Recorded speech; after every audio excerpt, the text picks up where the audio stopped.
നമ്മുടെ ഇടയിൽ ഹജ്ജ് ചെയ്തവരുണ്ട്, ഹജ്ജ് ചെയ്യണം എന്ന് നിയ്യത്ത് വെച്ച് നിൽക്കുന്നവരുണ്ട്, ഈ വർഷം ഹജ്ജിന് പുറപ്പെടുന്നവരുണ്ട്, ഹജ്ജിന് പോകണം എന്ന അടങ്ങാത്ത ആഗ്രഹവുമായി. എങ്കിലും അള്ളാഹു ഇതുവരെ അവസരം തന്നിട്ടില്ലാത്ത, ആരോഗ്യം കൊണ്ടും സമ്പത്ത് കൊണ്ടും അവസരം തന്നിട്ടില്ലാത്തവർ നമ്മുടെ ഇടയിലുണ്ട്.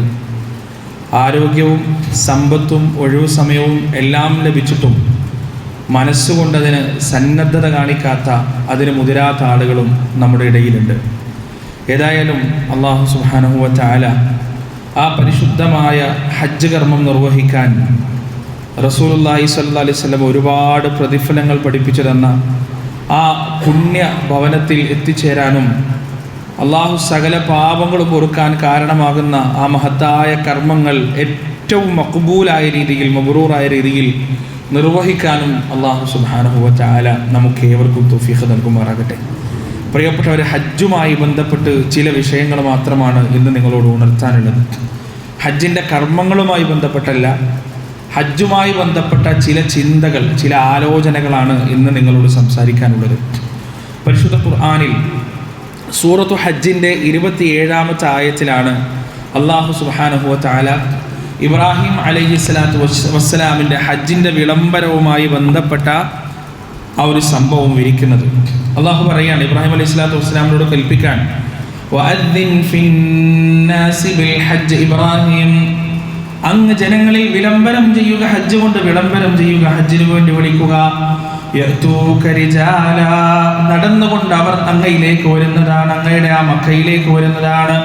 വഅലാ കുല്ലി ളാമിരി യഅ്തീന മിൻ കുല്ലി ഫജ്ജിൻ അമീഖ്, മെലിഞ്ഞൊട്ടിയ ഒട്ടകങ്ങൾക്ക് മുകളിലും സകല മലമ്പാതകളിലൂടെയും അങ്ങയുടെ വിളിക്കുത്തരം നൽകിക്കൊണ്ട് ജനങ്ങൾ കൂട്ടം കൂട്ടമായി ഹജ്ജിന്റെ വേദിയിലേക്ക്, ഹജ്ജിന്റെ സ്ഥലത്തേക്ക്, അതിന്റെ കർമ്മത്തിന് വേണ്ടി വരുന്നതാണ്. സൂറത്തുൽ ഹജ്ജിന്റെ 27-ാമത്തെ ആയത്താണ്. പ്രിയപ്പെട്ടവരെ, ഇബ്രാഹിം അലൈഹിസ്സലാത്തു വസ്സലാം ഈ ഹജ്ജിന്റെ വിളംബരം ചെയ്യുന്ന സമയത്ത് നമുക്കെല്ലാം അറിയാം, എല്ലാ ദുൽഖഅദും ദുൽഹജ്ജും ആകുമ്പോൾ നമ്മൾ ഈ സംഭവം കേൾക്കുന്നതാണ്. ഒന്നുമില്ലാത്ത സ്ഥലം, തരിശായ ഭൂമി, ജനപ്പാർപ്പില്ലാത്ത സ്ഥലം, വളരെ ചുരുങ്ങിയ ആളുകൾ മാത്രം താമസിച്ചു വരുന്ന സ്ഥലത്ത് നിന്നാണ് ഇബ്രാഹിം അലൈഹിസ്സലാത്തു വസ്സലാം ഹജ്ജിന് വേണ്ടി വിളംബരം ചെയ്യുന്നത്. പക്ഷേ ഇബ്രാഹിം നബിയോട് അള്ളാഹ് പറയുന്നത് എന്താണ്? താങ്കൾ വിളിച്ചാൽ മതി, വിളിക്കേണ്ടത് മാത്രമേ താങ്കളുടെ ഉത്തരവാദിത്തമുള്ളൂ. ആളവിടെ എത്തിക്കാന്നുള്ളത് ആരുടെ പണിയാണ്? എൻ്റെ പണിയാണ്, ഞാൻ ചെയ്യേണ്ട ഉത്തരവാദിത്തമാണ്. അതുകൊണ്ട് അങ്ങ് വിളിക്കുക. വിളിച്ചാൽ എന്ത് ചെയ്യും? നടന്നു വരുന്നവരുണ്ടാവും, വാഹനപ്പുറത്ത് വരുന്നവരുണ്ടാവും, മലമ്പാതകളിലൂടെ, മരുഭൂമികളിലൂടെ, കൊടുങ്കാടിലൂടെ എല്ലാം ഈ പറയുന്ന ദിക്കുകൾ താണ്ടിക്കൊണ്ട്, കിലോമീറ്ററുകൾ താണ്ടിക്കൊണ്ട് ഈ പറയുന്ന പുണ്യഭവനത്തിൽ ഹജ്ജ് ചെയ്യാൻ വേണ്ടി ആളുകൾ വന്നെത്തുമെന്ന് അല്ലാഹു സുബ്ഹാനഹു വ തആല പറഞ്ഞ വാഗ്ദാനമാണ്. പ്രിയപ്പെട്ടവർ, ഇതിൽ നമ്മൾ മനസ്സിലാക്കേണ്ട വലിയ ഒരു ഗുണപാഠം എന്താണെന്ന് വെച്ചാൽ, നമ്മെ സംബന്ധിച്ചിടത്തോളം ദഅവത്ത് എന്നത് അള്ളാഹുവിലേക്ക് വിളിക്കുക. ഇബ്രാഹിം അലൈഹിസ്സലാത്തു വസ്സലാം അള്ളാഹുവിലേക്കാണ് ജനങ്ങൾ വിളിച്ചത്. അള്ളാഹുവിലേക്ക് വിളിക്കുക എന്നത് മാത്രമാണ് നമ്മുടെ ഉത്തരവാദിത്വം.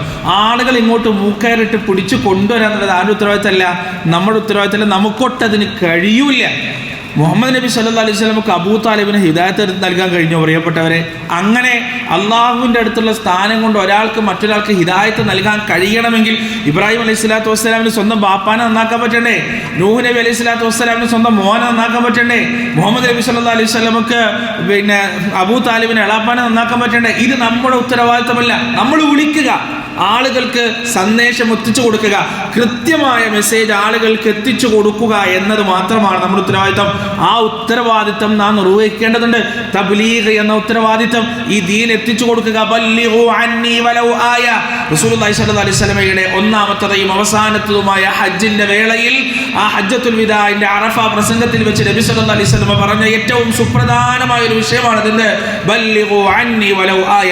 എന്നിൽ നിന്ന് ഒരു ആയത്താണെങ്കിലും അത് നിങ്ങൾ ജനങ്ങൾക്ക് എത്തിച്ചു കൊടുക്കണമെന്ന റസൂലുള്ളാഹി സ്വല്ലല്ലാഹു അലൈഹി വസല്ലമയുടെ ആ ഒരു വസിയത്ത്, പ്രിയപ്പെട്ടവരെ, നമ്മളത് ഏറ്റെടുക്കേണ്ടതുണ്ട്.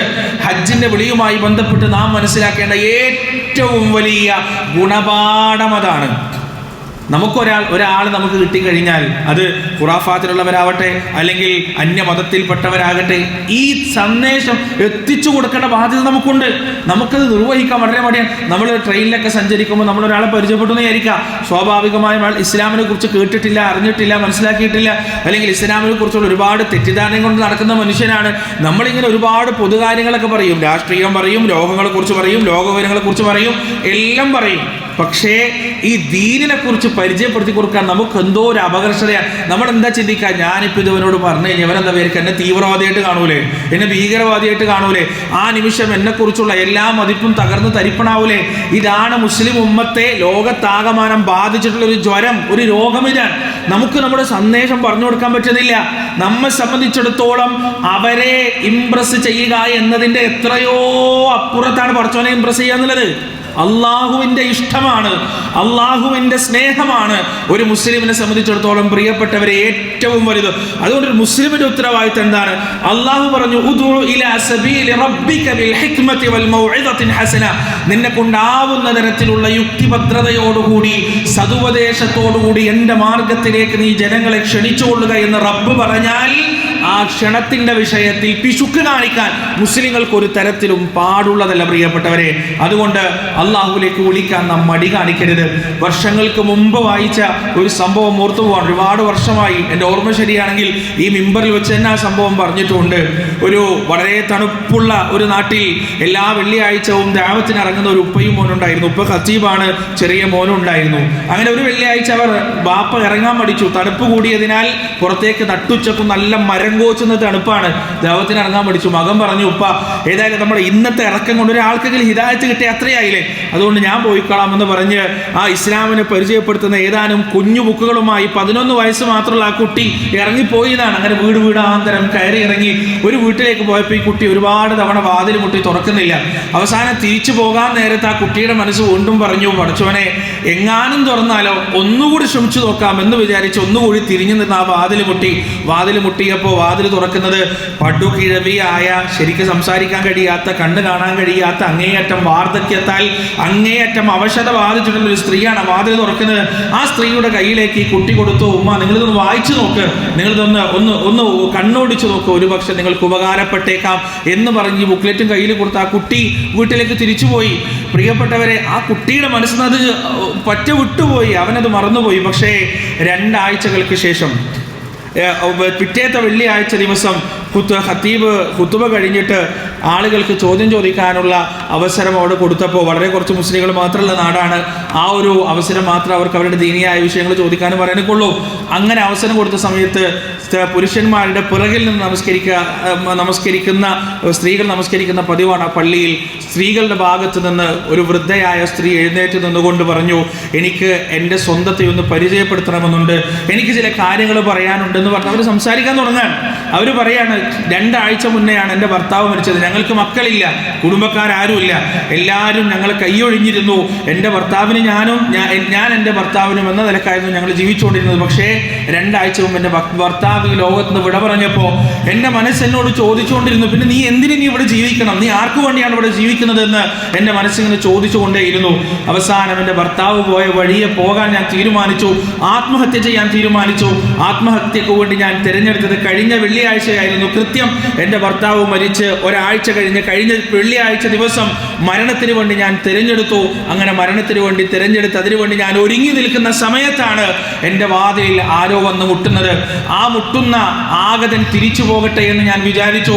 മുട്ടിൻ്റെ ശക്തി കൂടിക്കൊണ്ടേയിരുന്നു. അവസാനം അത് നിലച്ചപ്പോൾ ഞാൻ വീണ്ടും എൻ്റെ ആ ഉദ്യമത്തിലേക്ക് വീണ്ടും തുടരാൻ ആരംഭിച്ചു. ആ സമയം ആ മുട്ട് വീണ്ടും തുടങ്ങുകയാണ്, വീണ്ടും ആരംഭിക്കുകയാണ്. ഗത്യന്തരമില്ലാതെ ആരാണ് ഈ വന്നത് എന്ന് നോക്കുന്നതിന് വേണ്ടി ഞാൻ ആ വാതിൽ തുറന്നു നോക്കിയപ്പോൾ ഒരു ചെറിയ കുട്ടിയാണ്, 10-11 വയസ്സ് മാത്രമുള്ള ഒരു ചെറിയ കുട്ടിയാണ്. അവൻ എൻ്റെ കയ്യിലേക്ക് ഒരു ചെറിയ ബുക്ക്ലെറ്റ് തന്നു. ആ ബുക്ക്ലെറ്റ് ഞാൻ ഒന്ന് കണ്ണോടിച്ചപ്പോൾ അത് മുഴുവൻ വായിക്കണമെന്ന് എൻ്റെ മനസ്സ് വല്ലാതെ പറഞ്ഞു. ഞാൻ അതിൻ്റെ തുടക്കം മുതൽ ഒടുക്കം വരെ ആർത്തിയോടുകൂടി, ശ്രദ്ധയോടുകൂടി, ഉന്മേഷത്തോടുകൂടി, ആവേശത്തോടുകൂടി കൃത്യമായി വായിച്ചു. ആ പുസ്തകം വായിച്ച് അതിൻ്റെ ഒടുവിലെത്തിയപ്പോൾ ഞാൻ എന്നോട് തന്നെ പറഞ്ഞു, ഞാൻ ആർക്കു വേണ്ടിയാണ് ജീവിക്കുന്നത് എന്ന ചോദ്യത്തിന് ഒരർത്ഥവുമില്ല. എന്നെ സ്നേഹിക്കുന്ന, എന്നെ വേണ്ട, എന്നെ ചേർത്ത് പിടിക്കാൻ തയ്യാറായ എൻ്റെ റബ്ബ്, എൻ്റെ രക്ഷിതാവ്, എൻ്റെ നാഥൻ, എന്നെ സൃഷ്ടിച്ചവൻ, എനിക്ക് കണ്ണും കാതും കയ്യും കാലും കൽവും കരളും നൽകിയ എൻ്റെ റബ്ബ് എന്നോട് സ്നേഹമുള്ളവനായി ഇവിടെ ഉണ്ട്. അതുകൊണ്ട് ഇത്രയും കാലം എനിക്ക് പറ്റിയിട്ടില്ല. പക്ഷേ ഈ പുസ്തകത്തിൽ പരിചയപ്പെട്ട എൻ്റെ നാഥന് വേണ്ടി, എൻ്റെ രക്ഷിതാവിന് വേണ്ടി ജീവിക്കണമെന്ന് ഞാൻ തീരുമാനിച്ചു. ആ പുസ്തകത്തിൽ പറഞ്ഞതുപോലെ പരിശുദ്ധ ഇസ്ലാം സ്വീകരിക്കാൻ ഞാൻ തയ്യാറായി. ഇനി എത്ര കാലം ഈ വൃദ്ധയുടെ ജീവിതത്തിൽ കൊല്ലങ്ങൾ ബാക്കിയുണ്ടെന്നറിയില്ല. പക്ഷെ അത്ര കാലമെങ്കിലും എനിക്കെല്ലാം നൽകിയ ഈ മഹാപ്രപഞ്ചത്തിന്റെ സൃഷ്ടാവിന് വേണ്ടി ജീവിക്കണമെന്ന ആഗ്രഹത്തോടെയാണ് ഞാൻ എൻ്റെ നിങ്ങളുടെ മുന്നിൽ വന്നിരിക്കുന്നത് എന്ന് പറയുമ്പോൾ, പ്രിയപ്പെട്ടവരെ, നിങ്ങൾ ആലോചിച്ച് നോക്ക്.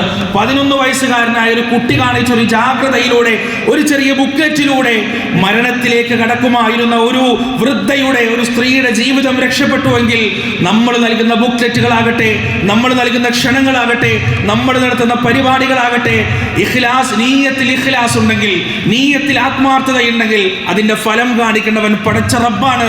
അല്ലാഹു സുബ്ഹാനഹു വ തആല ഫലം കാണിക്കുകയും ചെയ്യും.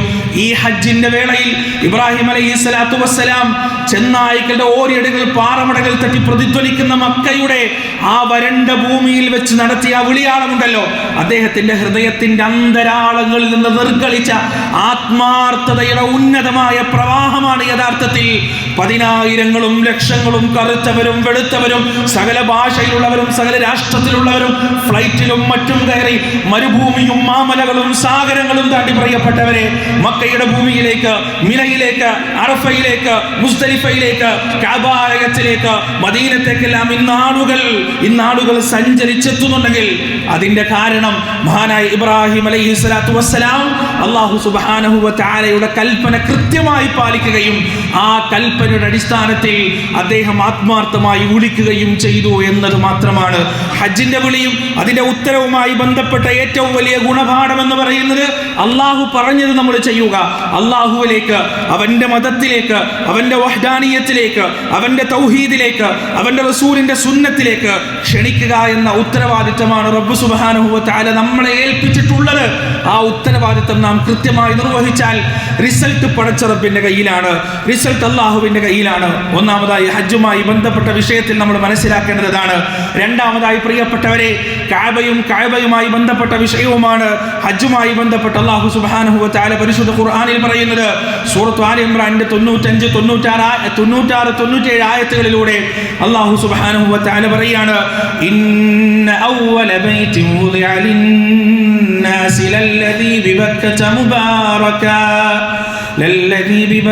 മുബാറകൻ വഹുദൻ ലിൽആലമീൻ. നിശ്ചയം ജനങ്ങൾക്ക് വേണ്ടി ആദ്യമായി നിർമ്മിക്കപ്പെട്ട ഭവനം എന്ന് പറയുന്നത് മക്കയാണ്. ജനങ്ങൾക്ക് വേണ്ടി നിർമ്മിക്കപ്പെട്ടതാണത്. ഹുദൻ ലിൽആലമീൻ, ലോകങ്ങൾക്ക് നേർമാർഗമായി കൊണ്ട്, മാർഗദർശനമായി കൊണ്ട്. ഫീഹി ആയാതും ബയ്യിനാതും മഖാമു ഇബ്രാഹിം. 2 കാര്യങ്ങളാണ് ആ കഅബയിലുള്ളത്, ആ ബൈത്തുൽ അതീഖിലുള്ളത്. 2 കാര്യങ്ങളാണ്. എന്തൊക്കെയാണത്? ഒന്നാമത്തേത് ആയാതും ബയ്യിനാത്ത്, വ്യക്തമായ ദൃഷ്ടാന്തമാണ്. ഒരുപാട് അത്ഭുതങ്ങൾ കഅബാലയത്തെ ചുറ്റിപ്പറ്റിയുണ്ട്, ഒരുപാട് ദൃഷ്ടാന്തങ്ങളുണ്ട്, ആയത്തുകളുണ്ട്. പ്രിയപ്പെട്ടവരെ, കാലാന്തരത്തിൽ ശാസ്ത്രം തന്നെ പല അത്ഭുതങ്ങളും കഅബാലയത്തിന്റെ പരിസരവുമായി ബന്ധപ്പെട്ട് നമുക്ക് പറഞ്ഞു തന്നിട്ടുണ്ട്. അതുപോലെ തന്നെ അല്ലാഹു പറയുകയാണ്, മഖാമു ഇബ്രാഹിം, ആ കഅബാലയത്തെ പരിശുദ്ധമാക്കുന്ന മറ്റൊന്നാണ്. ആ കഅബാലയത്തിന്റെ പുനർനിർമ്മാണവുമായി ബന്ധപ്പെട്ട് ഖലീലുല്ലാഹി ഇബ്രാഹിം അലൈഹിസ്സലാത്തു വസ്സലാമിന്റെ പുണ്യപാദ സ്പർശമേറ്റ സ്ഥലവും അവിടെയാണ്. വമൻ ദഖലഹു കാന ആമിന, ആരാണോ ആ കഅബാലയത്തിലേക്ക് പ്രവേശിക്കുന്നത് അവൻ നിർഭയനായിരിക്കുന്നു, അവന് ഭയപ്പാടുകളൊന്നുമില്ല. വലില്ലാഹി അലന്നാസി ഹജ്ജുൽ ബൈതി മൻ ഇസ്തതാഅ ഇലൈഹി സബീലാ. അതുകൊണ്ട് ആർക്കാണോ കഴിയുന്നത്, ആരോഗ്യം കൊണ്ട്, സമ്പത്ത് കൊണ്ട് ആർക്കാണോ സാധിക്കുന്നത്, ജനങ്ങളിൽ അത് സാധിക്കുന്നവർക്ക് അല്ലാഹുവിന്റെ മേലുള്ള ബാധ്യതയാണ് ഹജ്ജ് ചെയ്യുക എന്നത്. ആ ഭവനത്തിങ്കിൽ വന്ന ഹജ്ജ് കർമ്മം നിർവഹിക്കുക എന്നത് അവരുടെ ബാധ്യതയാണ്. വമൻ കഫർ, ആര് അവിശ്വസിച്ചുവോ, ഫഇന്നല്ലാഹ ഗനിയ്യുൻ അനിൽ ആലമീൻ, അല്ലാഹുവിന് നിങ്ങൾ ഒന്നും തന്നെ ആവശ്യമില്ല. അള്ളാഹു ധനാഢ്യനാണ്, അള്ളാഹു ധന്യനാണ്. അതുകൊണ്ട് നിങ്ങൾ ഹജ്ജ് ചെയ്തിട്ട് വേണ്ട പടച്ചോന്റെ മുലൂക്ക് നിലനിർത്താൻ, അള്ളാഹുവിന്റെ മുൽക്ക് നിലനിർത്താൻ നിങ്ങൾ ഹജ്ജ് ചെയ്തിട്ട് വേണ്ട. ഈ ആയത്തിന്റെ അവസാനത്തിൽ അള്ളാഹ് പറയുന്നത് എന്താണ്? നിങ്ങൾക്ക് കഴിവുണ്ടോ നിങ്ങൾ വന്ന് ഹജ്ജ് ചെയ്യുക, അത് എന്നെ രാജാധികാരം നിലനിർത്താനൊന്നുമല്ല, നിങ്ങൾക്ക് വേണ്ടി നിങ്ങൾ ഹജ്ജ് ചെയ്യുക, അള്ളാഹുവിനോട് നിങ്ങളുടെ ബാധ്യതയാണത് എന്ന് പറഞ്ഞിട്ടാണ് അള്ളാഹു സുബ്ഹാനഹു വ തആല അവസാനിപ്പിക്കുന്നത്. പ്രിയപ്പെട്ടവരെ, ഹജ്ജിന്റെ മാസമായി അള്ളാഹു പറയുന്നു അൽ ഹജ്ജു അശ്ഹുറും മഅലൂമാത്ത്. ഹജ്ജ് അറിയപ്പെട്ട ചില മാസങ്ങളിലാണ്. ഏതൊക്കെയാണ് ആ മാസങ്ങൾ? ദുൽഖഅദ, ദുൽഹജ്ജ്, ശവ്വാൽ. ഈ 3 മാസങ്ങളാണ് ഹജ്ജിന്റെ മാസങ്ങളായി അറിയപ്പെടുന്നത്. അതെന്തിനാണ്? ഹജ്ജിന്റെ കർമ്മങ്ങളുള്ളത് ദുൽഹജ്ജിലാണ്. എന്നാൽ ഹജ്ജിന് വേണ്ടി ഒരുങ്ങുന്ന സമയവും ഹജ്ജിന്റെ യാത്രയുമെല്ലാം ബന്ധപ്പെട്ട് ഈ 3 മാസങ്ങളാണ് നമുക്ക് പഠിപ്പിക്കപ്പെട്ടിട്ടുള്ളത്. പ്രിയപ്പെട്ടവരെ, അതുപോലെ തന്നെ ഹജ്ജിന്റെ വിഷയം സംസാരിക്കുമ്പോൾ അല്ലാഹു സുബ്ഹാനഹു വ തആല പറഞ്ഞെന്താണ്? വതസവ്വദു, നിങ്ങൾ ഹജ്ജിന് വേണ്ടി പുറപ്പെടുമ്പോൾ പാഥേയം കരുതുക, യാത്രാ ഭക്ഷണം കരുതുക. എന്നിട്ട് അല്ലാഹു പറയുന്നു ഫഇന്ന ഖൈറസ്സാദി തഖ്വാ. ഏറ്റവും നല്ല പാഥേയം എന്താണ്? ഏറ്റവും നല്ല യാത്രാ വിഭവം എന്താണ്? ഹജ്ജിന്റെ വേളയിൽ അത്തഖ്വാ, തഖ്വയാണ്. എന്നിട്ട് ആയത്ത് അല്ലാഹു അവസാനിപ്പിക്കുന്നത് വല്ലാത്തൊരു ശൈലിയിലാണ്. വത്തഖൂനി യാ ഉലിൽ അൽബാബ്. ബുദ്ധിയുള്ളവരെ നിങ്ങൾ എന്നെ സൂക്ഷിക്കുക. ബുദ്ധിയില്ലാത്തവർ സൂക്ഷിക്കൂല. ബുദ്ധിയില്ലാത്തവർ റബ്ബിനെ സൂക്ഷിക്കില്ല. ചിന്തയില്ലാത്തവർ റബ്ബിനെ സൂക്ഷിക്കില്ല. പടച്ചോൻ കൊടുത്ത തലച്ചോറും മൂളയും ഉപയോഗിക്കാത്തവർ അല്ലാഹുവിനെ സൂക്ഷിക്കില്ല. അതുകൊണ്ടാണ് അല്ലാഹു പറഞ്ഞത് വത്തഖൂനി യാ ഉലിൽ അൽബാബ്. ബുദ്ധിയുള്ളവരെ, ചിന്താശേഷിയുള്ളവരെ നിങ്ങൾ എന്നെ സൂക്ഷിക്കുക എന്ന് അല്ലാഹു സുബ്ഹാനഹു വ തആല പറയുന്നു. അതുകൊണ്ട് ഈ കൂട്ടത്തിൽ എൻ്റെ ശബ്ദം ശ്രവിക്കുന്നവരിൽ ഹജ്ജിന് പോകാൻ ഒരുങ്ങുന്നവരോട് എനിക്ക് പറയാനുള്ളത്, നിങ്ങൾ ഒരുക്കി വെക്കേണ്ട പാഥേയം എന്താണ്? നിങ്ങൾ ഒരുക്കി വെക്കേണ്ട പാഥേയം അത് കൃത്യമായ തഖ്വയാണ്. എന്താണ് തഖ്വ?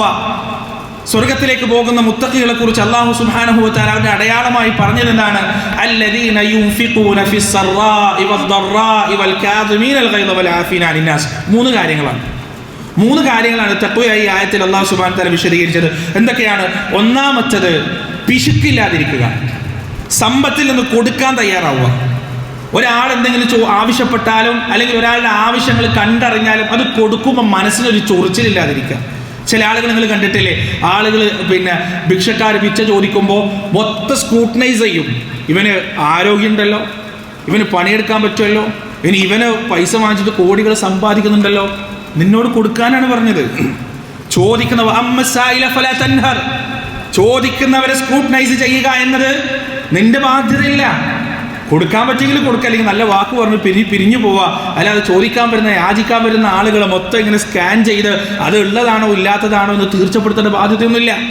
ചില ആളുകൾക്ക് കൊടുക്കാൻ എന്തൊരു മടിയാണ്. ഈ എന്തെങ്കിലുമൊക്കെ കൊടുത്താൽ തന്നെ, എന്തെങ്കിലുമൊക്കെ സ്വതക്ക ചെയ്താൽ തന്നെ പിന്നെ ആ ആളുകൾ ഇവനെ കാണുമ്പോൾ ബഹുമാനിക്കണം, ഇവനെ കാണുമ്പോൾ ആദരിക്കണം, ഓച്ചാനിച്ച് നിൽക്കണം, മടക്കുത്തയ്ക്കണം, തൊപ്പിയച്ച് തലയിൽ വെക്കണം. ഇങ്ങനെയൊക്കെ ചിന്തിക്കുന്ന ആളുകളുണ്ട്. പ്രിയപ്പെട്ടവരെ, അള്ളാഹു ഇത്തരത്തിലുള്ള യാതൊരു ചിന്തയുമില്ലാതെ റബ്ബിന്റെ തൃപ്തിക്ക് വേണ്ടി, പ്രീതിക്ക് വേണ്ടി മാത്രം കൊടുക്കാൻ കഴിയുന്നവർ, പകുത്തു കൊടുക്കാൻ കഴിയുന്നവർ, ജീവിതത്തിൽ പ്രയാസവും ബുദ്ധിമുട്ടും ഉണ്ടാവുമ്പോൾ പകുത്ത് തന്നിൽ നിന്ന് കൊടുക്കാൻ കഴിയുന്നവരാണ് യഥാർത്ഥത്തിൽ ഈ പറയുന്ന മുത്തഖികളിൽപ്പെട്ടവരെന്ന് പരിശുദ്ധ ഖുർആൻ നമുക്ക് പഠിപ്പിച്ചിരുന്നു. മുഹാജിറുകൾ ഒന്നുമില്ലാതെ മക്കയിൽ നിന്ന് മദീനയിലേക്ക് വന്നപ്പോൾ അവർ കൊടുത്തത് എന്താണ് പ്രിയപ്പെട്ടത്? സ്വത്തിന്റെ നേരെ പാതി സ്വന്തം അനിയനും ഏട്ടനും കൊടുക്കാൻ പറ്റുന്നില്ല, സ്വന്തം കൂടപ്പറപ്പുകൾ കൊടുക്കാൻ പറ്റുന്നില്ല ഇവിടെ. എന്നാൽ ഇന്ന് വരെ കണ്ടിട്ടും കേട്ടിട്ടും ഇല്ലാത്ത, പരിചയമില്ലാത്ത എവിടുന്നോ വന്ന മനുഷ്യർക്ക് സ്വത്തിന്റെ നേരപ്പാതി, കച്ചവടത്തിന്റെ നേരപ്പാതി, വീടിന്റെ നേരപ്പാതി, അവിടെയും കഴിഞ്ഞോ? 2 ഭാര്യമാരുണ്ടെങ്കിൽ ഒരു ഭാര്യ അങ്ങോട്ട് തലാക്കില്ലിട്ട് അങ്ങോട്ട് വിവാഹം ചെയ്തു കൊടുക്കാൻ മാത്രം ഹൃദയവിശാലതയുള്ളവരായിരുന്നു അൻസ്വാരികൾ. അതാണ് യഥാർത്ഥത്തിൽ തഖ്വയുമായി ബന്ധപ്പെട്ട ദാനധർമ്മത്തിന്റെ സന്നദ്ധത എന്ന് പറയുന്നത്. ഒന്നാമത്തെ ശുഹ്ണ്ടാവൂല. ആരാണോ ഹൃദയത്തിന്റെ പിശുക്കിൽ നിന്ന്, ഹൃദയത്തിനൊരു പിശുക്കുണ്ട് പ്രിയപ്പെട്ടവരെ, ചിരിക്കാനുള്ള പിശുക്ക്, ഒന്ന് നല്ല രീതിയിൽ കൈ കൊടുക്കാനുള്ള പിശുക്ക്, സലാം പറയാനുള്ള പിശുക്ക്, സംസാരിക്കാനുള്ള പിശുക്ക്, ഇതെല്ലാം ഹൃദയത്തിന്റെ പിശുക്കാണ്. ആരാണോ ഹൃദയത്തിന്റെ പിശുക്കിൽ നിന്ന് മോചനം നൽകപ്പെടുന്നത്, അവരാണ് വിജയികൾ, അവരാണ് വിജയം നേടിയവരെന്ന് അല്ലാഹു സുബ്ഹാനഹു വ തആല ഖുർആനിൽ പറയുന്നു. അതുകൊണ്ട് ഹൃദയത്തിന്റെ പിശുക്കാകട്ടെ, സമ്പത്തിന്റെ പിശുക്കാകട്ടെ, തഖ്വയുള്ള ഒരു മനുഷ്യനെ സംബന്ധിച്ചിടത്തോളം ഉണ്ടാവുകയില്ല. ഹജ്ജിന് വേണ്ടി ഒരുങ്ങുന്നവരെ നിങ്ങൾ ഒരുക്കി വെക്കേണ്ടത് ഈ തരത്തിലുള്ള പിശുക്കില്ലായ്മയാണ്, ഹൃദയ വിശാലതയാണ്. രണ്ടാമത്തേത് എന്താണ്? വൽ കാദിമീനൽ ഗൈർ. അവർ കോപത്തെ നിയന്ത്രിക്കുന്നവരാണ്. മനുഷ്യനല്ലാതാവുന്ന സന്ദർഭങ്ങളാണ് അവന് കോപം വരിക എന്ന് പറഞ്ഞാൽ എന്തും ചെയ്യും, എന്തും പറയും, എന്ത് തീരുമാനവും എടുക്കും. അവസാനം കുറച്ച് 1-2 മണിക്കൂർ കഴിഞ്ഞാൽ ഖേദിക്കും, പടച്ചോനെ പറയേണ്ടിയിരുന്നില്ല, ചെയ്യേണ്ടിയിരുന്നില്ല, തെറ്റായി പോയല്ലോ. ആ കോപത്തിന്റെ സമയത്ത് ആ കോപം തിളക്കുന്നതിനേക്കാൾ അവന്റെ മനസ്സിന് സ്ഥാനം അള്ളാഹുവിനോടുള്ള സ്നേഹമാണ്. ഒരു മനുഷ്യനെ അപ്പോഴാണ് സ്വന്തം നിയന്ത്രിക്കാൻ പറ്റുക. കോപം തിളച്ചു മറിയുമ്പോൾ ആ കോപത്തെ നിയന്ത്രിക്കാൻ കഴിയണമെങ്കിൽ ആ വൈകാരികതക്കപ്പുറത്ത് അള്ളാഹുവിനോടുള്ള സ്നേഹം അവന്റെ മനസ്സിൽ ഉണ്ടാവേണ്ടതുണ്ട്. എങ്കിൽ ആ കോപം അവനെ നിയന്ത്രിക്കില്ല, അവൻ ആ കോപത്തെ നിയന്ത്രിക്കും. ക്ഷമ അവലംബിക്കുന്നവരാണ്. മൂന്നാമത്തത് ജനങ്ങൾക്ക് വിട്ടുവീഴ്ച നൽകുന്നവരാണ്, ജനങ്ങൾക്ക് മാപ്പ് നൽകുന്നവരാണ്. ഏത് വിഷയത്തിലാകട്ടെ, ഏതൊക്കെ രീതിയിലാകട്ടെ, തങ്ങളോട് എത്ര തെറ്റ് ചെയ്തവരാണെങ്കിലും, എത്ര കുറ്റം ചെയ്തവരാണെങ്കിലും, എത്ര അപരാധം ചെയ്തവരാണെങ്കിലും അവരോട് മാപ്പ് നൽകാൻ അവർ തയ്യാറാണ്, വിട്ടുവീഴ്ച നൽകാൻ അവർ തയ്യാറാണ്. പ്രിയപ്പെട്ടവർ, ഹജ്ജിന് പോകുന്നവരൊക്കെ സാധാരണ ഒരു മാപ്പാചാരം നടത്താറുണ്ട്. ഓരോ വീടുകളിൽ വർഷങ്ങളായി തെറ്റെടുക്കുന്ന കുടുംബ വീട്ടിലും സുഹൃത്തുക്കളുടെ വീട്ടിലൊക്കെ പോയിട്ട് മാപ്പാചാരം നടത്താറുണ്ട്. ഈ ആചാരം പഠിച്ചവർ വേണ്ട. അള്ളാഹു നോക്കുന്നത് നിങ്ങളുടെ ചുണ്ടുകളിലേക്കല്ല, നിങ്ങളുടെ ഹൃദയങ്ങളിലേക്കാണ്, നിങ്ങളുടെ മനസ്സുകളിലേക്കാണ്. നിങ്ങൾ വർഷങ്ങളായി തെറ്റിയും വൈരാഗ്യം വെച്ച് നിൽക്കുന്ന ഒരു സഹോദരന് കൈ കൊടുത്തിട്ട് നിങ്ങളത് അവനോട് മാപ്പാക്കണം, ഞാൻ മാപ്പാക്കി എന്ന് പറയുമ്പോൾ പടച്ചോന്റെ നോട്ടം ഈ ചുണ്ടിന്റെ ചലനത്തിലേക്കല്ല, നിങ്ങളുടെ ഹൃദയത്തിൻ്റെ ഉള്ളിൽ അപ്പോഴും ആ വൈരാഗ്യം നിലനിൽക്കുന്നുണ്ടെങ്കിൽ, അപ്പോഴും ആ ദേഷ്യം നിലനിൽക്കുന്നുണ്ടെങ്കിൽ, അപ്പോഴും ആ രൂക്ഷത നിലനിൽക്കുന്നുണ്ടെങ്കിൽ പടച്ചോന് നിങ്ങളുടെ മാപ്പ് വേണ്ട. പ്രിയപ്പെട്ടവരെ, അള്ളാഹു നിങ്ങൾ മാപ്പ് വേണ്ട. അതുകൊണ്ട് മനസ്സിന്ന് ആ കച്ചറകളും ആ വേസ്റ്റുകളും മുഴുവനും കഴുകി കളഞ്ഞിട്ട് വേണം ഹജ്ജിന് വേണ്ടി തയ്യാറാവാൻ. അതാണ് ഏറ്റവും നല്ല ജാഥ, ഏറ്റവും നല്ല പാതയമായി അള്ളാഹു സുബ്ഹാനഹു വ തആല പഠിപ്പിച്ചത്. ഒരാളോടും ദേഷ്യമില്ലാത്ത, ഒരാളോടും വൈരാഗ്യമില്ലാത്ത. പിന്നെ എന്താണ്? നമ്മുടെ ഹൃദയം നമ്മുടെ നിയന്ത്രണത്തിലല്ല. പലപ്പോഴും ചില ആളുകളോടുള്ള വൈരാഗ്യവും ചില ആളുകളുടെ ദേഷ്യവും നമുക്ക് മാറ്റാൻ പറ്റൂല. അതിനുള്ള വഴി എന്താണെന്ന് നബി സല്ലല്ലാഹു അലൈഹി വസല്ലം നമുക്ക് പഠിപ്പിച്ചത് എന്താണ്? അവരുടെ അസാന്നിധ്യത്തിൽ അവർക്ക് വേണ്ടി ദുആ ചെയ്യുക എന്നതാണ്, അവർക്ക് വേണ്ടി പ്രാർത്ഥിക്കുക എന്നതാണ്, അവരുടെ അസാന്നിധ്യത്തിൽ അവരെക്കുറിച്ച് നല്ലത് പറയുക മറ്റുള്ളവരോട് എന്നതാണ്. അത് നമുക്ക് മനഃപൂർവ്വം ചെയ്യാൻ പറ്റുന്ന ചില സംഗതികൾ അതാണ്. അല്ലാഹു സുബ്ഹാനഹു വ തആല നമ്മുടെ മനസ്സിലുള്ള വെറുപ്പിനെയും അകൽച്ചയും തന്നെ മാറ്റിത്തരും ഈ കാര്യങ്ങൾ നമ്മൾ ചെയ്താൽ. പ്രിയപ്പെട്ടവരെ, അല്ലാഹു സുബ്ഹാനഹു വ തആല പറയുന്നത് ഫഇന്ന ഖൈറസ്സാദി തഖ്വ, ഏറ്റവും നല്ല പാതയം എന്ന് പറയുന്നത് തഖ്വയാണ്. തഖ്വ എന്നാൽ എന്താണെന്ന് ഖുർആൻ വിശദീകരിക്കുന്നു. 1 പിശുക്കില്ലായ്മയാണ്, 2 ക്ഷമയാണ്, 3 ജനങ്ങളോട് കാണിക്കുന്ന വിട്ടുവീഴ്ചയാണ്. അതുപോലെ തന്നെ പ്രിയപ്പെട്ടവരെ, നമ്മൾ മനസ്സിലാക്കേണ്ട കാര്യം, ഈ ഹജ്ജുമായി ബന്ധപ്പെട്ട തൽബിയത്ത്, മക്കാ മുശ്രിക്കുകളും തൽബിയത്ത് ചൊല്ലിയിരുന്നു. നമ്മൾ ഒരുപാട് തവണ ഈ മിമ്പറിൽ വെച്ച് തന്നെ പറഞ്ഞിട്ടുണ്ട്.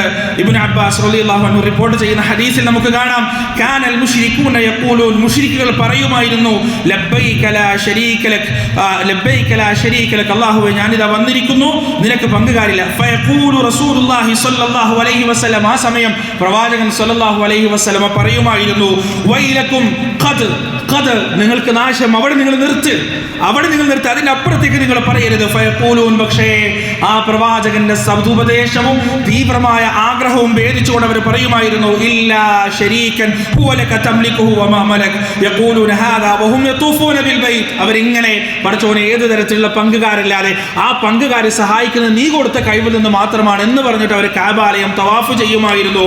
പക്ഷേ റസൂലുള്ളാഹി സ്വല്ലല്ലാഹു അലൈഹി വസല്ലമ പഠിപ്പിച്ചു തന്ന തൽബിയത്ത് എന്താണ് പ്രിയപ്പെട്ടവരെ? നമുക്ക് വ്യക്തമായി കാണാം. മഹാനായ ഇബ്നു ഉമർ റളിയല്ലാഹു അൻഹു പഠിപ്പിച്ചു തരുന്നു, റസൂലുള്ളാഹി സ്വല്ലല്ലാഹു അലൈഹി വസല്ലമ പഠിപ്പിച്ച തൽബിയത്ത്, ലബ്ബൈക അല്ലാഹുമ്മ ലബ്ബൈക, ലബ്ബൈക ലാ ശരീക ലക ലബ്ബൈക, ഇന്നൽ ഹംദ വന്നിഅമത ലക വൽ മുൽക ലാ ശരീക ലക, ലബ്ബൈക അല്ലാഹുമ്മ ലബ്ബൈക, അല്ലാഹുവേ ഞാനിതാ വന്നിരിക്കുന്നു റബ്ബേ, സഹസ്രാബ്ദങ്ങൾക്കപ്പുറത്ത് നിന്റെ ഖലീലിനാൽ നീ വിളിച്ച വിളിക്കുത്തരം നൽകിക്കൊണ്ട് ഞാനിതാ വന്നിരിക്കുന്നു. നിനക്ക് പങ്കുകാരില്ല റബ്ബേ, നിനക്ക് പങ്കുകാരില്ല രക്ഷിതാവേ. ഇന്നൽ ഹംദ വന്നിഅമത ലക വൽ മുൽക്, നിശ്ചയം സ്തുതികളെല്ലാം അനുഗ്രഹങ്ങളെല്ലാം രാജാധികാരങ്ങളെല്ലാം നിനക്ക് മാത്രമാണ് റബ്ബേ. ലാ ശരീക ലക, നിനക്ക് ഒരു തരത്തിലുള്ള പങ്കുകാരുമില്ല എന്ന്. അതാ പ്രിയപ്പെട്ടവരെ, തൽബിയത്തിന്റെ ധ്വനികൾ മഹാനായ റസൂൽ റസൂൽ കരീം സല്ലല്ലാഹു അലൈഹി വസല്ലം നമുക്ക് പഠിപ്പിച്ചു തരികയാണ്, തൽബിയത്തിന്റെ ധ്വനികൾ മാത്രമല്ല, മഹാനായ പ്രവാചകൻ സല്ലല്ലാഹു അലൈഹി വസല്ലം തന്നെ ഹജ്ജിന്റെ വേളയിൽ പറയുകയാണ്, ലിതഖുദൂ മനാസികകും ഫഇന്നി ലാ അദ്രി ലഅല്ലി ലാ അഹുജ്ജു ബഅദ ഹജ്ജതി ഹാദാ. ഈ ഹജ്ജിന്റെ കർമ്മങ്ങൾ നിങ്ങൾ എന്നിൽ നിന്ന് നോക്കി പഠിക്കുക. പ്രിയപ്പെട്ടവരെ, ഹജ്ജിന്റെ വിഷയത്തിൽ റസൂലുള്ളാഹി സ്വല്ലല്ലാഹു അലൈഹി വസല്ലമയുടെ അനക്കങ്ങളും വിരുദ്ധങ്ങളും നടത്തങ്ങളും ഓരോ കർമ്മങ്ങളും പ്രവാചകന്റെ കൂടെ ഹജ്ജ് ചെയ്ത മഹാന്മാരായ സ്വഹാബിമാർ ഒപ്പിയെടുത്തിട്ടുണ്ട്. അത് കൃത്യമായി നമുക്ക് പറഞ്ഞു തന്നിട്ടുണ്ട്. ഹജ്ജിന്റെ ഓരോ വേളയിലും നമ്മൾ ചെയ്യുന്ന കർമ്മങ്ങളെല്ലാം കൃത്യമായി റസൂലുള്ളാഹി സ്വല്ലല്ലാഹു അലൈഹി വസല്ലമയുടെ ചര്യയനുസരിച്ചുള്ളതാണ്. അത് കൃത്യമായി അവിടുത്തെ സ്വഹാബത്ത് നമുക്ക് പഠിപ്പിച്ചു തന്നിട്ടുമുണ്ട്.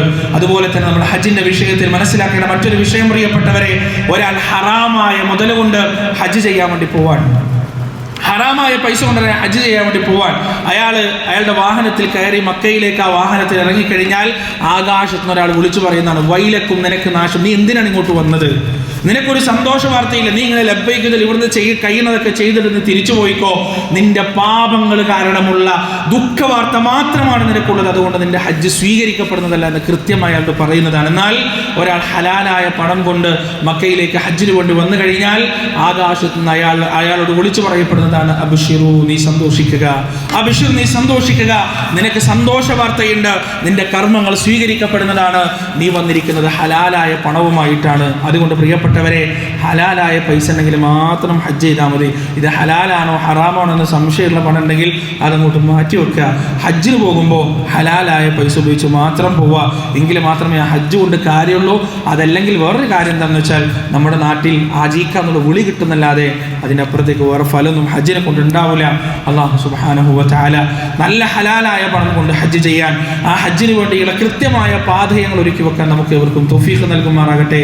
വനസ്തഗ്ഫിറുല്ലാഹ ലി വലക്കും വഅൻ ജമീഇൽ മുസ്ലിമീന അജ്മഈൻ വസ്തഗ്ഫിറൂഹു ഇന്നഹു ഹുവൽ ഗഫൂറുർ റഹീം.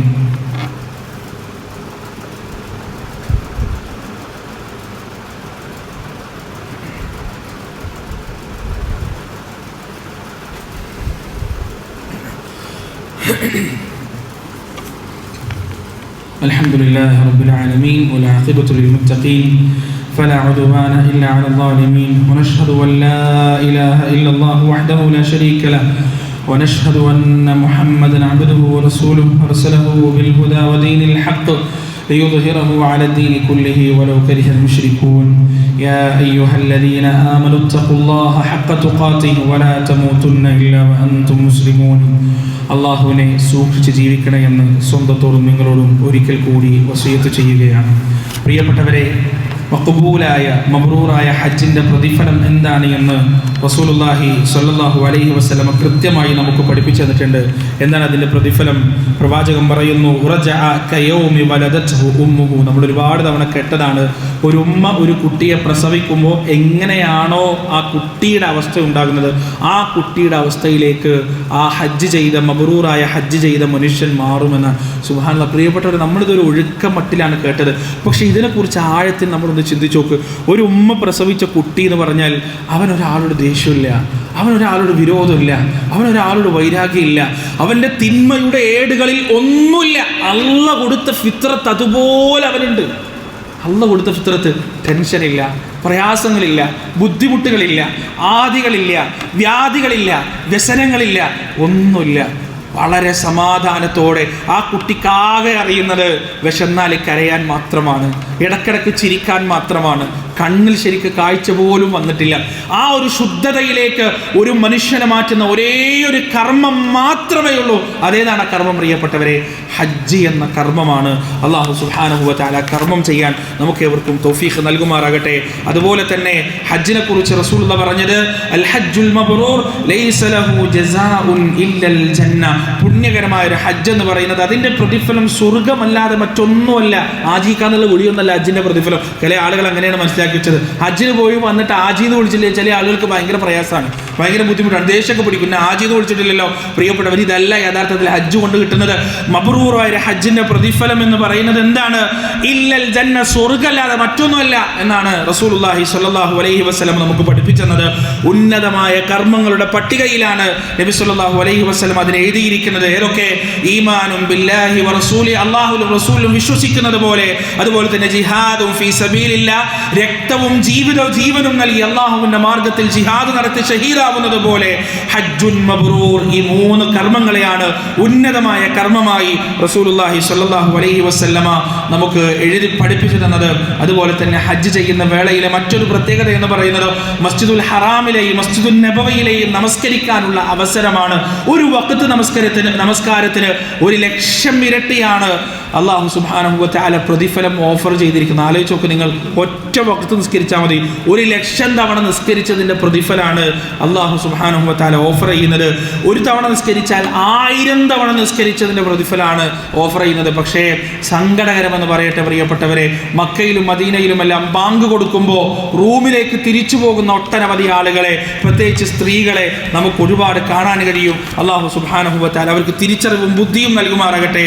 അതുപോലെ തന്നെ പ്രിയപ്പെട്ടവരെ, അറഫയുടെ ദിവസം കടൽ പോലെ ഇരമ്പി ഇങ്ങനെ നീങ്ങുന്ന ആളുകളെ നോക്കി, അടിയന്മാരെ നോക്കിക്കൊണ്ട് അല്ലാഹു സുബ്ഹാനഹു വ തആല വഇന്നഹു ലയദ്നു ثم يباهي بهم الملائكه فيقولون ما اراد هؤلاء. വല്ലാത്തൊരു വാക്കാണത്. മാ അറാദ ഹൗലാ യുബാഹി ബിഹി എന്നാണ് പറഞ്ഞത്. ഒഴുകി വരുന്ന ഈ ലക്ഷോപലക്ഷം ജനങ്ങളെ കാണിച്ചിട്ട് അല്ലാഹു തൻ്റെ മലക്കുകളോട് ബോസ്റ്റ് ചെയ്യുന്നതാണ്. അല്ലാഹു അഭിമാനത്തോടെ അല്ലാഹു മലക്കുകളോട് പറയുന്നതാണ്, മാ അറാദ ഹൗലാ, ഇവരെന്താണ് ഉദ്ദേശിക്കുന്നത്? ഇവരെന്താ? ഒരു സന്തോഷത്തിൻ്റെ, ഒരു ആഹ്ലാദത്തിൻ്റെ, ഒരു തൃപ്തിയുടെ, ഒരു വല്ലാത്തൊരു വൈകാരികതയാണ് പടച്ചവൻ അവിടെ കാണിക്കുന്നത്. ഇവരെന്താണ് ഉദ്ദേശിക്കുന്നത്? പ്രിയപ്പെട്ടവരെ, അറഫയുടെ ദിവസം പാപക്കറകൾ മുഴുവനും കഴുകിക്കളഞ്ഞ തൻ്റെ അടിയന്മാരോടുള്ള അഭിമാന ബോധത്തിൽ നിന്നാണ് പടച്ചവൻ അത് ചോദിക്കുന്നത്. അല്ലാഹു സുബ്ഹാനഹു വ തആല റബ്ബ് ചോദിക്കുന്ന ആ കൂട്ടത്തിൽ നമ്മെ ഉൾപ്പെടുത്തുമാറാകട്ടെ. ഈ വർഷമോ അടുത്ത വർഷമോ അല്ലെങ്കിൽ വരും വർഷങ്ങളിലോ ഹജ്ജ് ചെയ്യാനുള്ള ആയുസ്സും ആരോഗ്യവും സാമ്പത്തിക സ്ഥിതിയും അല്ലാഹു സുബ്ഹാനഹു വ തആല നമുക്ക് നൽകുമാറാകട്ടെ. റഹ്മാനായ റബ്ബേ, ഞങ്ങളുടെ സഹോദരങ്ങൾ, ഞങ്ങളുടെ സഹോദരിമാർ അവരെല്ലാം ഹജ്ജിന് വേണ്ടി പുറപ്പെടുകയാണ് റബ്ബേ. നിന്റെ മഗ്ഫിറത്ത് പ്രതീക്ഷിച്ചുകൊണ്ട്, നിന്റെ മർഹമത്ത് പ്രതീക്ഷിച്ചുകൊണ്ട് റബ്ബേ, നിന്റെ തൃപ്തിയും നിന്റെ പ്രീതിയും മാത്രം ലക്ഷ്യം വെച്ചുകൊണ്ട് ഹജ്ജിന് പുറപ്പെടുന്ന ലക്ഷക്കണക്കിന് സഹോദരന്മാരുണ്ട്. അവർക്ക് നീ ആരോഗ്യം നൽകണേ റബ്ബേ. അവർക്ക് എല്ലാ തരത്തിലുള്ള സൗകര്യങ്ങളും നീ നൽകണേ അല്ലാ. ഹജ്ജ് തീരുന്നത് വരെ മനസാന്നിധ്യത്തോടുകൂടി നിന്റെ റസൂൽ എങ്ങനെയാണോ പഠിപ്പിച്ചത് ആ രീതിയിൽ ഹജ്ജ് പൂർണ്ണമായും ചെയ്യാനുള്ള തൗഫീഖ് നീ അവർക്ക് കൊടുക്കണേ അല്ലാ. അല്ലാഹുവേ, നിന്റെ ഭവനത്തിലെ പുണ്യകർമ്മങ്ങൾ പരമാവധി നേടിയെടുക്കാനുള്ള അവസരം അവർക്ക് നീ കൊടുക്കുകയും ചെയ്യണേ റബ്ബേ. അല്ലാഹുമ്മ അഅ്സിൽ ഇസ്ലാമ വൽ മുസ്ലിമീൻ വഅദിൽ അശ്ശിർക വൽ മുശ്രികീൻ. അല്ലാഹുമ്മ ഗ്ഫിർ ലിൽ മുഅ്മിനീന വൽ മുഅ്മിനാത്ത് വൽ മുസ്ലിമീന വൽ മുസ്ലിമാത്ത് അൽ അഹ്യാഇ മിൻഹും വൽ അംവാത്ത് ഇന്നക മുജീബു ദഅവാതി യാ ഖാദിയൽ ഹാജാത്ത്. റബ്ബനാ ളലംനാ അൻഫുസനാ വഇൻ ലം തഗ്ഫിർ ലനാ വതർഹംനാ ലനകൂനന്ന മിനൽ ഖാസിരീൻ. റബ്ബനാ ആതിനാ ഫിദ് ദുനിയാ ഹസനഹ വഫിൽ ആഖിറതി ഹസനത വഖിനാ അദാബൻ നാർ. ربنا تقبل منا إنك أنت السميع العليم وتب علينا إنك أنت التواب الرحيم. وصلى الله على نبينا محمد وعلى آله وأصحابه ومن تبعهم بإحسان إلى يوم الدين.